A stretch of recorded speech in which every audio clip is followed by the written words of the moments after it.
کسی گاؤں میں موسیٰ نام کا ایک کسان رہتا تھا۔ اس کا گاؤں قریب ترین شہر سے بھی 5 کلومیٹر دور تھا۔ آج کل وہ بہت خوش تھا کیونکہ اس کی بیوی نے اس کے پہلے بیٹے کو جنم دیا تھا۔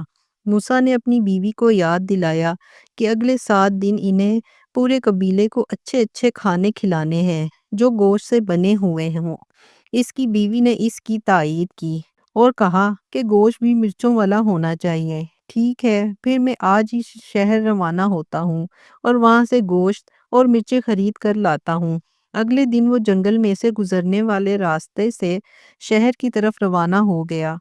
جنگل میں اگرچہ بڑی لمبی گھاس اور جھاڑیاں اگی ہوئی تھی، مگر کیونکہ شہر کو جانے والا یہ واحد راستہ تھا، لہٰذا جنگل سے گزرنا ضروری تھا۔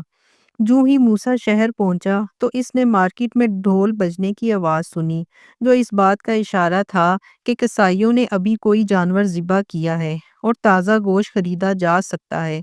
سب سے پہلے موسیٰ نے مرچوں کا پیکٹ خریدا اور پھر وہ کسائیوں کی طرف بڑھا۔ اس نے کسائیوں سے گائے کی 4 رانوں کی فرمائش کی۔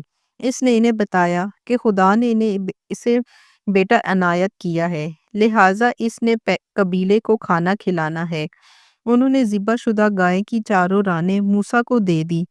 موسیٰ نے ان کی قیمت ادا کی اور پھر سارا دن اپنے دوستوں اور رشتہ داروں سے ملاقات کرنے میں گزارا، اور اسے جو بھی ملا اس نے سب کو بتایا کہ اس کا بیٹا پیدا ہوا ہے۔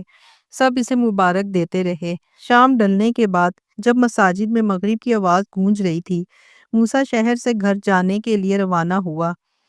اس نے اپنے کندھوں پر گائے کی 4 رانیں اٹھائی ہوئی تھیں۔ ابھی اس نے 2 میل ہی کا سفر طے کیا ہوگا کہ ہر طرف رات کا گھپ اندھیرا چھا گیا۔ اب جنگل کے جس راستے سے موسیٰ کو گزر کر جانا تھا، وہاں بڑے خون خوار لگڑ بگڑ رہتے تھے، جس کا اندازہ کچھ دیر بعد ہی موسیٰ کو ہو گیا۔ جب اسے لگڑ بگڑوں کی گراتی آوازیں سنی، موسیٰ کا دل حلق کے راستے باہر آنے لگا۔ اس نے تیز تیز چلنا شروع کر دیا۔ اچانک